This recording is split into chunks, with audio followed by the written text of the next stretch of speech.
Bien-aimés frères, bien-aimées sœurs en Christ, que la grâce et que la gloire reviennent à Papa Adonai, qui nous aime, qui nous chérit au quotidien et qui nous donne de partager ces instants précieux au cours desquels il nous nourrit, nous fortifie et nous vivifie au travers de sa parole. La parole de vie, mon frère et ma sœur, est semblable à une bouillie concentrée que nous ne sommes pas à même de boire. Mais le Saint-Esprit, au travers de sa sagesse, au travers de la révélation du Réma, vient diluer cette parole, vient diluer cette bouillie, afin qu'elle devienne semblable de la soupe que nous pouvons boire, qui descend en nous, que nous pouvons digérer et qui donne de la force, qui donne de l'énergie, qui réconforte et requinque notre être intérieur pour davantage aller de l'avant et donner gloire à Papa Adonai. Alléluia! Amen! Et en ces moments bien-aimés du Père, nous suivons le Saint-Esprit pas à pas dans le livre d'Apocalypse au chapitre 21 du verset 10 au verset 23. Il y a quelque chose de puissant ici que Papa veut t'apprendre et que Papa veut aussi m'apprendre.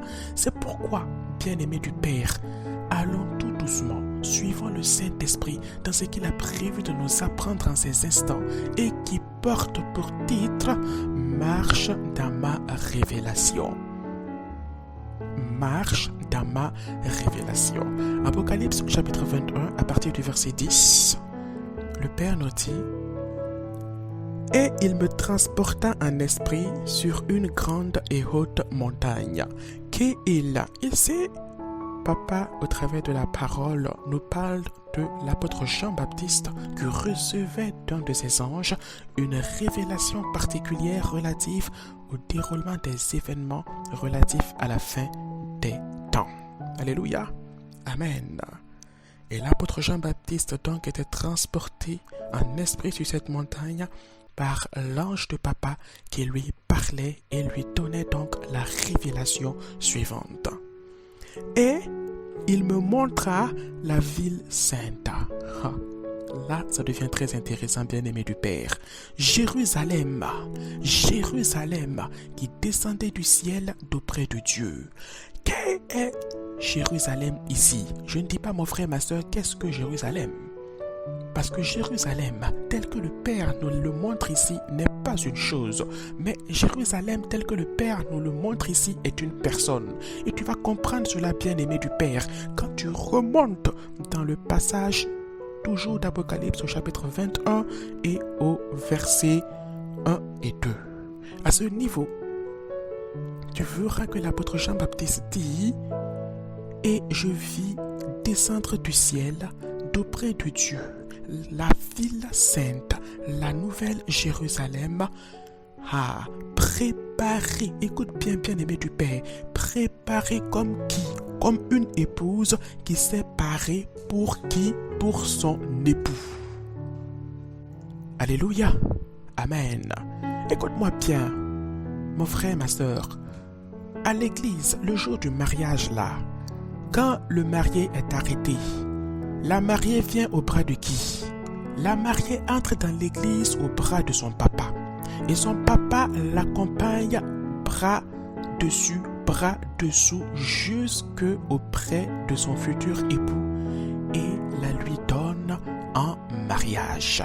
Et c'est ce que Papa est en train de nous révéler dans sa parole. La nouvelle Jérusalem est descendue avec lui et elle a tenu le bras de sa fille qu'il conduisait vers le futur époux qui est Christ. Alléluia. Amen. Tu commences à comprendre, hein, que la grâce et que la gloire reviennent à Papa Adonai. La nouvelle épouse ici représente qui? Bien-aimé du Père. Oui, la nouvelle épouse au sens large, au sens communautariste, c'est l'Église. Mais la nouvelle Église au sens individuel, c'est qui? C'est toi et c'est moi. Écoute-moi, mon bien-aimé, écoute-moi, bien-aimé du Père. Oui, je t'aime aussi par la grâce de Papa Adonai. La nouvelle Jérusalem, c'est toi et moi.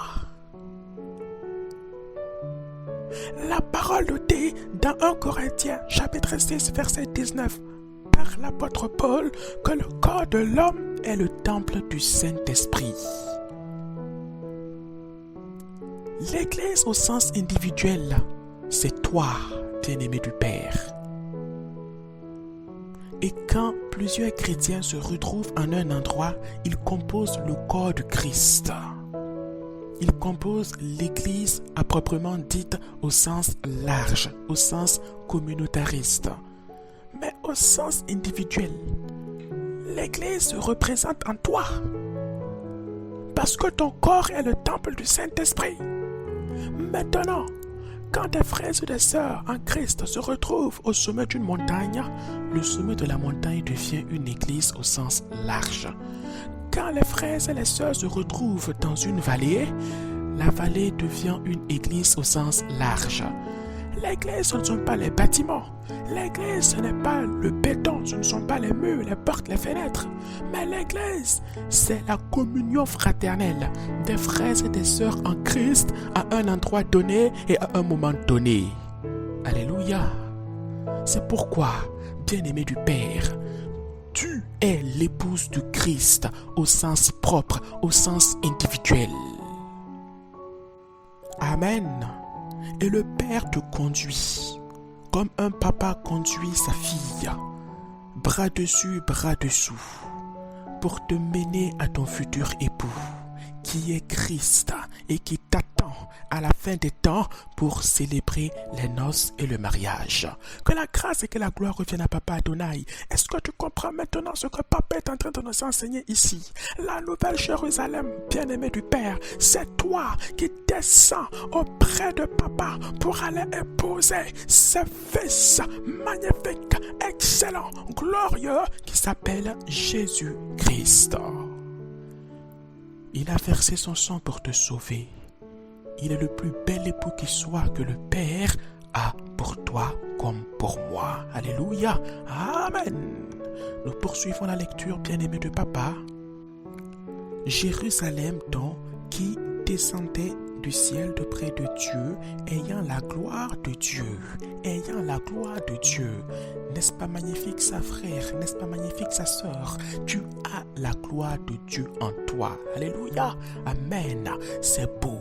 C'est beau, c'est beau. Et ce n'est pas fini.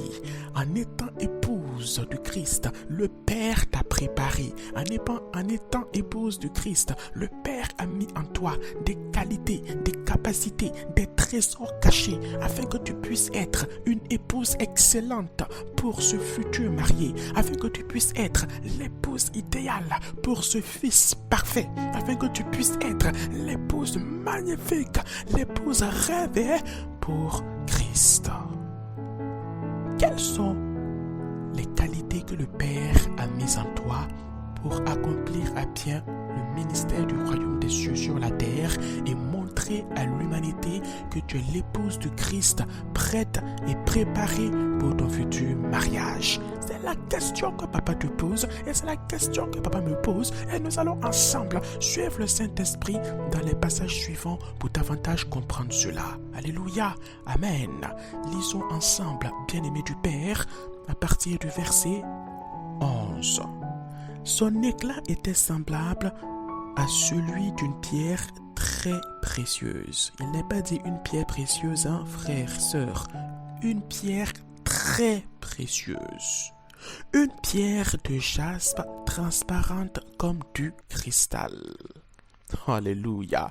Voici la première qualité que Papa Adonai te donne pour être une épouse magnifique pour Christ. L'épouse de Christ est transparente. L'épouse de Christ n'a rien de caché en elle. L'épouse de Christ n'a rien de voilé en elle. En son sein, il n'y a pas d'abomination cachée. Il n'y a pas d'adultère caché. Il n'y a pas d'impudicité cachée. L'épouse de Christ, elle est transparente comme du cristal. Mais c'est ça, frère. C'est ça, sœur. Le monde doit voir en toi la transparence. Dans ton lieu de service, tes collègues de service doivent voir en toi la transparence. transparence. Dans ton école, tes camarades de classe doivent voir en toi la transparence. Tu dois être limpide. Quand on pense à toi, quand on parle de toi, quand on fait référence à toi, tout le monde reconnaît que tu es quelqu'un de transparent, comme le cristal. Ça, c'est la première qualité. Mais ce n'est pas la seule qualité. Bien-aimé du Père, continuons ensemble. Tu vas découvrir des choses encore plus intéressantes à ton sujet dans les lignes qui suivent. Alléluia. Gloire au Père. Amen. Verset 12. Elle avait une grande et haute muraille. Alléluia. Mais toi qui as tout le temps peur, toi qui crains, dès qu'il y a un petit vent qui souffle dans ta vie, tu te mets à trembler comme une feuille d'un arbre. Dès que quelqu'un te menace, tu te mets automatiquement à te replier et à te renfermer sur toi-même comme une tortue sous sa coquille, sous sa carapace. Excuse-moi mon frère, ma soeur. Écoute ce que papa te dit ici. En tant qu'épouse de Christ, tu es environné d'une muraille. Est-ce que tu es conscient de cette vérité spirituelle-là? Mais c'est la question que papa nous pose ici. Si tu es réellement conscient, mon frère, ma soeur, qu'autour de toi, il y a une muraille spirituelle qui t'environne, tu vas cesser de craindre à tout vent et à tout bout de champ. Tu vas cesser d'avoir peur à chaque fois qu'il y a un vent qui souffle dans ta vie ou à chaque fois que quelqu'un élève le ton sur toi. Tu vas cesser de trembler à chaque fois qu'une situation difficile pointe son nez dans ta destinée. Parce que tu sauras que ce que le Père a prévu pour toi sera et que rien ne viendra entraver cela. Toi, tout ce que tu dois faire, c'est de garder le courage et aller de l'avant. Alléluia. Amen. Tu as une muraille qui t'entoure. Tu as une muraille qui te protège. Tu as une muraille qui est avec toi.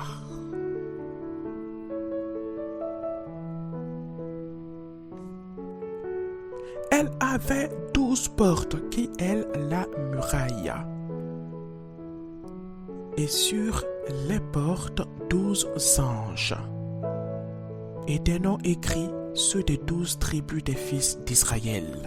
Troisième qualité que le Père a mis en toi, future et excellente épouse de Christ, c'est que ta muraille est dotée de 12 portes. Que signifient ces 12 portes selon toi, bien-aimé du Père? Que signifient ces 12 portes selon moi? Mon frère, ma soeur, comme toi, je me pose la question. Mais le Saint-Esprit nous dit ici, 12 portes signifient 12 ouvertures. 12 portes signifient 12 moyens d'accès à l'humanité, au Christ. Ce qui veut dire que l'épouse du Christ doit être le canal de salut de ceux qui ne connaissent pas encore le Seigneur Jésus-Christ. C'est pourquoi le Père ne t'a pas seulement donné 2, 3, 4, mais 12 portes, afin que de tous les côtés de la terre, que tu puisses constituer des canaux, afin que ceux qui ne connaissent pas le Seigneur Jésus puissent passer par toi, entrer en toi pour découvrir l'amour du Christ, pour découvrir les grâces du Christ et être rachetés, être sauvés en l'acceptant comme le Seigneur et le Sauveur de leur vie. Est-ce que tu saisis ça, bien-aimé du Père? Est-ce que tu saisis ça, mon frère, ma soeur? Voici ce que le Père attend de nous. Alléluia. Et regarde ces 12 portes. Le Père nous dit, sur chaque porte, il y avait un ange. Et sur ces portes étaient écrits des noms, ceux des 12 tribus des fils d'Israël. Encore pour te rappeler ici que premièrement, chaque porte est gardée par un ange. Ce qui signifie que ta muraille que le Père a placée autour de toi pour te protéger est constituée d'une protection angélique. Cette muraille est composée d'anges qui sont autour de toi, qui t'environnent dans tous les secteurs et dans tous les segments d'activité de ta vie. vie, si tu es conscient de ça, mon frère, ma soeur, tu n'as plus peur de prendre l'avion pour aller faire ton business en Chine. Si tu es conscient de ça, bien-aimé du Père, tu n'as plus peur d'aller dans ton service à cause de ce responsable, à cause de ce chef d'équipe. Si tu es conscient de ça, tu n'as plus peur, bien-aimé du Père, de dire à ceux qui ne connaissent pas Christ que tu es un enfant de Dieu et que toi tu aimes papa et que papa aussi les aime eux. Si tu es conscient de ça, mon bien-aimé frère, ma bien-aimée sœur, quand le Père t'envoie au village pour évangéliser tes parents, tu n'as plus peur du sorcier du village. Alléluia. Si tu es conscient de ça, quand tu rentres le soir et que le diable veut te troubler par des pensées de peur et de crainte, maman, pour te dire que tes enfants qui sont sortis faire des courses vont mourir écrasés sur la route, tu répondras au diable que tes enfants rentreront ce soir vivants après leur course. Parce que les anges de l'Éternel t'environnent. Tu es la future épouse du Christ. Sois conscient de ces réalités. Et pour appuyer ce que le Père nous enseigne ici, verset 13, à l'Orient, 3 portes, au Nord, 3 portes, au Midi, 3 portes, et à l'Occident, 3 portes. 4 multiplié par 3, calcul simple, 12 portes. Mon frère, ma soeur, le Père nous montre ici qu'il a placé en nous des portes aux 4 coins cardinaux afin que chacun, de par le monde entier qui ne connaisse pas Christ dans notre entourage, puisse accéder à lui au travers de la manifestation de l'amour, de la patience, du pardon et de toutes les qualités du Père dans nos vies, de tous les fruits de l'Esprit dans nos vies. Alléluia. Amen. Nous poursuivons, bien-aimés de l'Éternel, verset 14.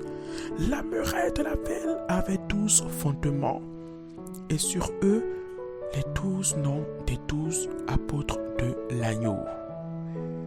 4e qualité que l'épouse du Christ doit avoir, que le Père nous montre ici, ce sont des fondements solides dans la foi. C'est, tu n'as pas de fondements solides dans la foi. C'est, en d'autres termes, tu n'as pas une croyance puissante et solide en Papa Adonai au travers de sa parole. Comment feras-tu pour résister face aux attaques de l'ennemi? Comment feras-tu pour tenir bon face aux épreuves dans la marche avec Christ? Et comment feras-tu pour tenir ferme quand le Père va t'envoyer au champ de bataille? Un chrétien est avant tout un soldat. Oui, quand tu vas aller dans le livre d'Éphésiens chapitre 6, tu verras les différentes armes que le Seigneur nous a révélées là au travers de l'apôtre Paul. Le casque du salut, l'épée de l'esprit qui est la parole de Dieu. C'est, tu ne prends pas conscience de ces réalités spirituelles. C'est, tu ne prends pas conscience de ces vérités spirituelles. En ayant des fondements solidement ancrés en Papa Adonai, comment tu vas faire pour tenir bon? C'est pourquoi Papa nous dit ici, nous parle ici de nos 12 fondements. Et sur ces fondements sont écrits les noms des apôtres de l'agneau qui est ici Christ. C'est pourquoi, mon frère, ma soeur, il faut respecter les leaders spirituels dans l'Église. Parce que les leaders spirituels dans l'Église constituent les fondements qui permettent à l'Église de ne point tomber, de ne point trembler, de ne point vaciller face à toutes les attaques de l'ennemi, face à tous les défis qui sont amenés à être relevés dans la vie du chrétien et dans la vie de l'Église. 4e qualité donc que l'épouse doit avoir, que toi et moi devons avoir, ce sont des fondements solides. Verset 15. Celui qui me parlait avait pour mesure un roseau d'or afin de mesurer la ville, ses portes et sa muraille. Verset 16. La ville avait la forme d'un carré et sa longueur était égale à sa largeur. Alléluia! Qu'est-ce que cela signifie ici, bien-aimé du Père? cinquième qualité que le Père nous montre ici, c'est que l'épouse doit être équitable.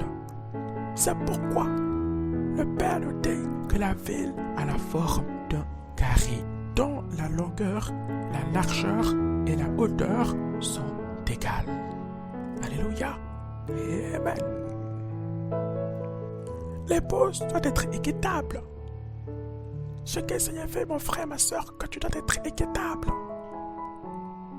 Le monde parle d'antipathie naturelle. L'épouse de Christ doit avoir un comportement contraire et opposé à l'antipathie naturelle. Dans l'épouse de Christ, c'est l'amour naturel qui doit couler à flot comme de l'eau qui coule d'une fontaine. Est-ce que tu comprends ici, mon frère, ma soeur, cette qualité d'équité? Tu ne dois pas juger ton prochain en te basant sur des aspects naturels, en te basant sur des aspects financiers, en te basant sur des aspects moraux ou en te basant sur des aspects spirituels. L'Église de Christ doit fonctionner par amour. Les chrétiens doivent s'aimer les uns les autres. Et les chrétiens doivent aimer le monde afin que ce monde-là voie l'amour du Père manifesté pour eux. C'est pourquoi notre Seigneur Jésus-Christ nous dit: ne juge pas ton prochain, de crainte d'être jugé en retour. Matthieu chapitre 7 au verset 1. Donc, cinquième qualité, bien-aimé du Père, l'équité. Nous poursuivons, suivant toujours les enseignements de l'Esprit Saint pas à pas. Et l'ange donc, mesura la ville avec le roseau et trouva 12 000 stades. La longueur, la largeur et la hauteur étaient égales.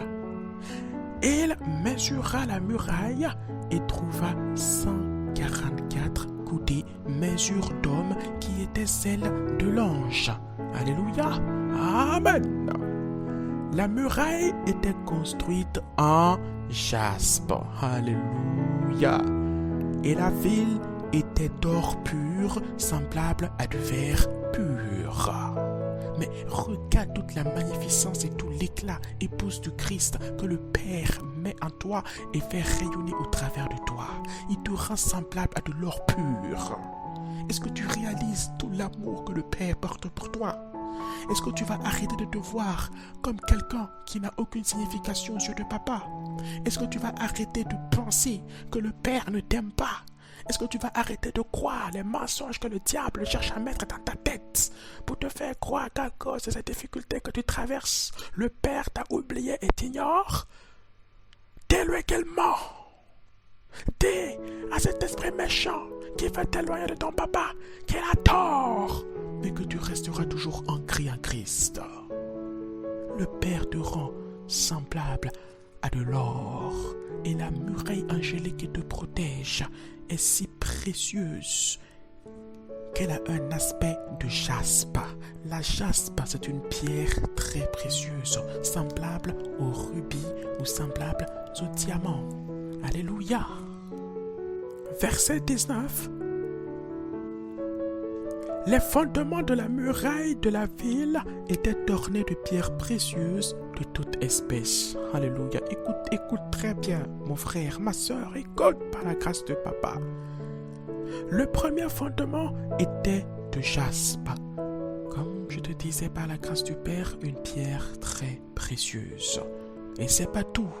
Le second de saphir. Alléluia. On n'a pas dit de cailloux. On n'a pas dit de granit, on n'a pas dit de basalte, mais le Père te dit le second fondement de saphir. Le troisième de chalcédoine. La chalcédoine, c'est une pierre tout aussi précieuse. Mais regarde tous ces éléments précieux que le Père a mis en toi, chrétien, épouse du Christ. Regarde tous ces éléments précieux que le Père a mis en toi, chrétien, future épouse du Christ. Regarde, de la jaspe, de saphir, de la chalcédoine. Alléluia. Ce sont des pierres tellement précieuses qu'elles sont rares aux yeux des hommes.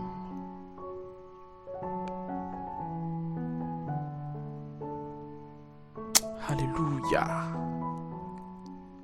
Le troisième de calcédoine, le quatrième d'émeraude, le cinquième de sardonyx, le sixième de sardoine, le septième de chrysolite. Alléluia. Est-ce que tu veux que je continue encore, mon frère, ma soeur?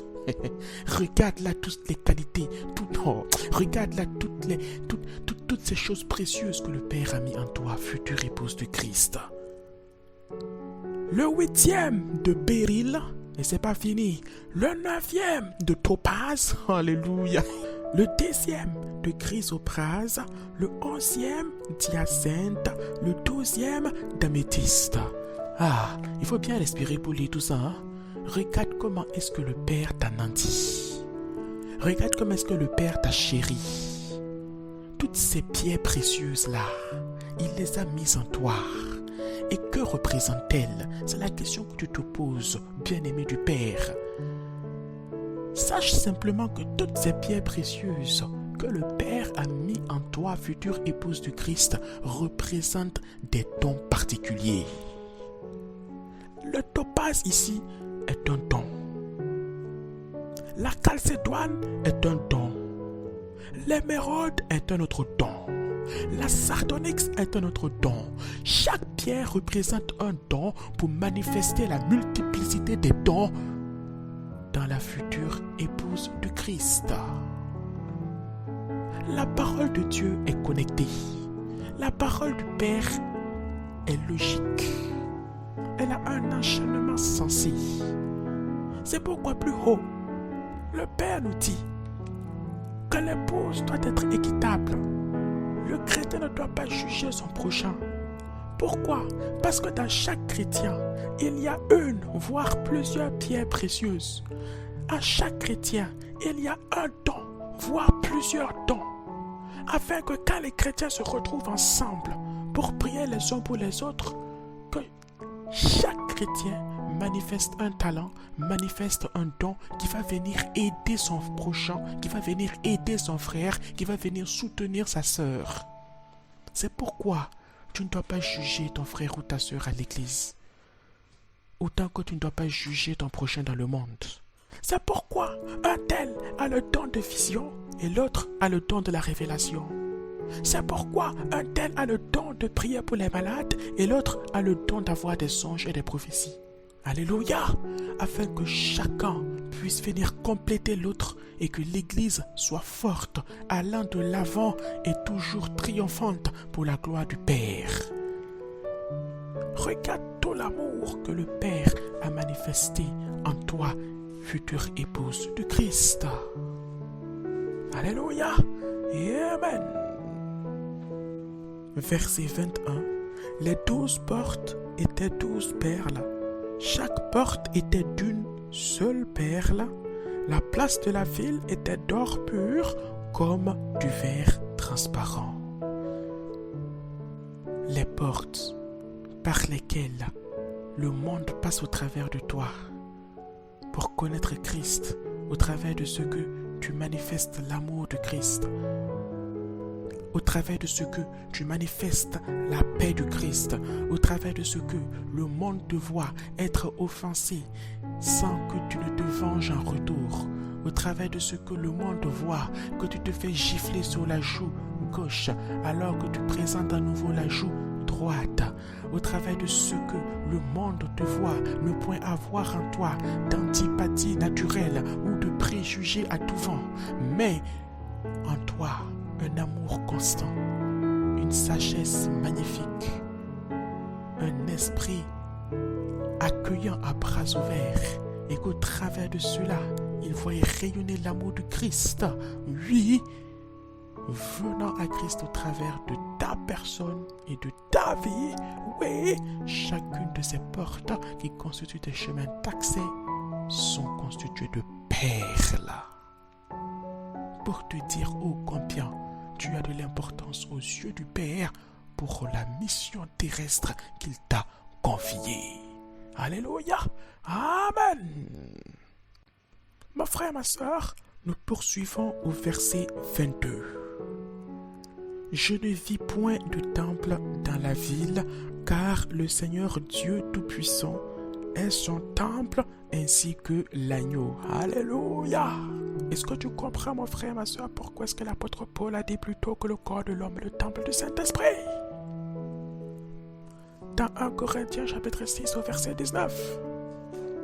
C'est ça, mon frère, c'est ça, ma soeur, c'est ça, bien-aimé de papa. Et c'est pas encore fini, mon frère, ma soeur. Les merveilles du Père, les bontés du Père et ses compassions ne sont pas à leur terme pour toi. Verset 23. La ville n'a besoin ni du soleil ni de la lune pour l'éclairer.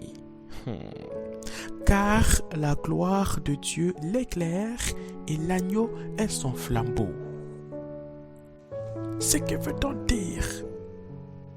Que ton corps est dans le temple du Saint-Esprit. Papa Adonai est en toi. Il rayonne au travers de toi. Il brille au travers de toi. Il constitue un soleil au travers de toi. Et tu n'as ni besoin du soleil pour t'éclairer, ni besoin de la lune pour t'illuminer. C'est pourquoi, frères, sœurs, le Seigneur Jésus nous a dit dans le livre de Matthieu, au chapitre 5 et au verset 14, vous êtes la lumière du monde. Parce qu'elle savait en disant ça, que le Père étant en nous, brillant en nous, rayonnant au travers de nous, que nous avions par sa grâce cette faculté de constituer une lumière pour le monde et qu'une ville située sur une montagne ne pouvait être cachée. Notez que nous sommes la lumière du monde. Est-ce que tu comprends maintenant, mon frère, ma soeur?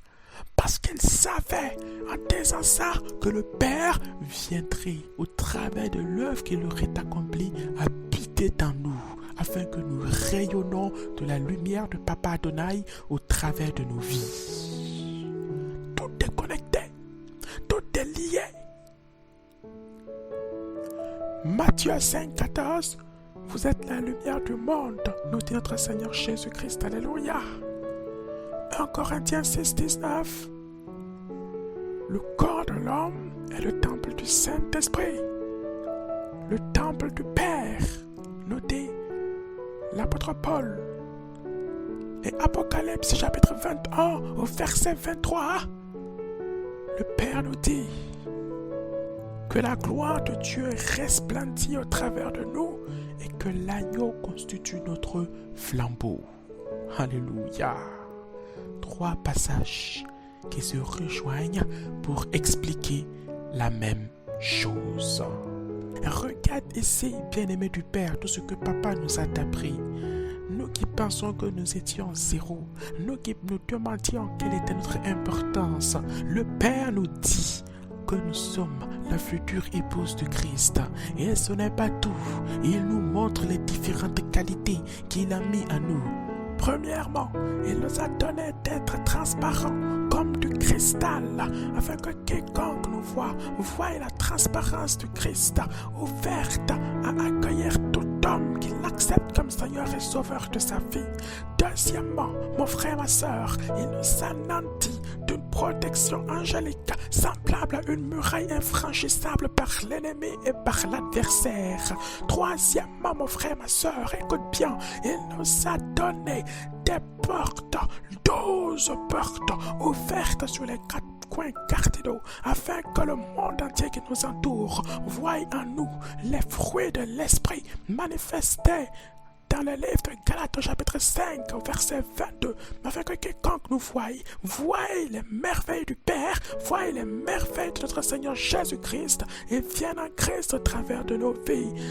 Quatrièmement, il nous donne la grâce d'avoir des fondements solidement établis établis en lui, des fondements irrépréhensibles dans sa parole au travers desquels nous pouvons tenir bon, au travers dans des enseignements qu'elle nous donne, qu'elle nous accorde par le biais de son Esprit Saint. Quatrièmement, il nous permet d'avoir des fondements solidement établis dans sa parole, au travers de tous les enseignements dont elle nous fait grâce par son Esprit Saint. Cinquièmement, il nous donne la qualité d'être équitable, de manifester de l'équité, de ne point avoir de préjugés, de ne point avoir d'antipathie naturelle, mais d'accueillir toujours notre prochain à bras ouverts, telles des fontaines qui arrosent notre entourage d'amour et abreuvent tous ceux qui sont autour de nous de l'amour vrai de notre Seigneur Jésus-Christ. Et pour terminer, mon bien-aimé frère, ma bien-aimée sœur, il nous donne des dons magnifiques, excellents, afin que nous puissions nous soutenir les uns les autres et que nous puissions manifester la puissance de notre Seigneur Jésus-Christ au monde qui ne le connaît pas encore. Voici, mon frère, ma sœur, afin que tout ceci regroupé, tout ceci mis ensemble constitue, au travers de ce que Papa habite en nous, une source de lumière pour éclairer le monde. Voici donc ce que le Père avait prévu pour nous. Voici donc les vérités, le rêve, la révélation que Papa avait prévu pour nous dans cet enseignement qu'il nous a donné au travers de son Esprit Saint. Que Papa demeure pour toujours béni, bien-aimés frères, bien-aimées sœurs.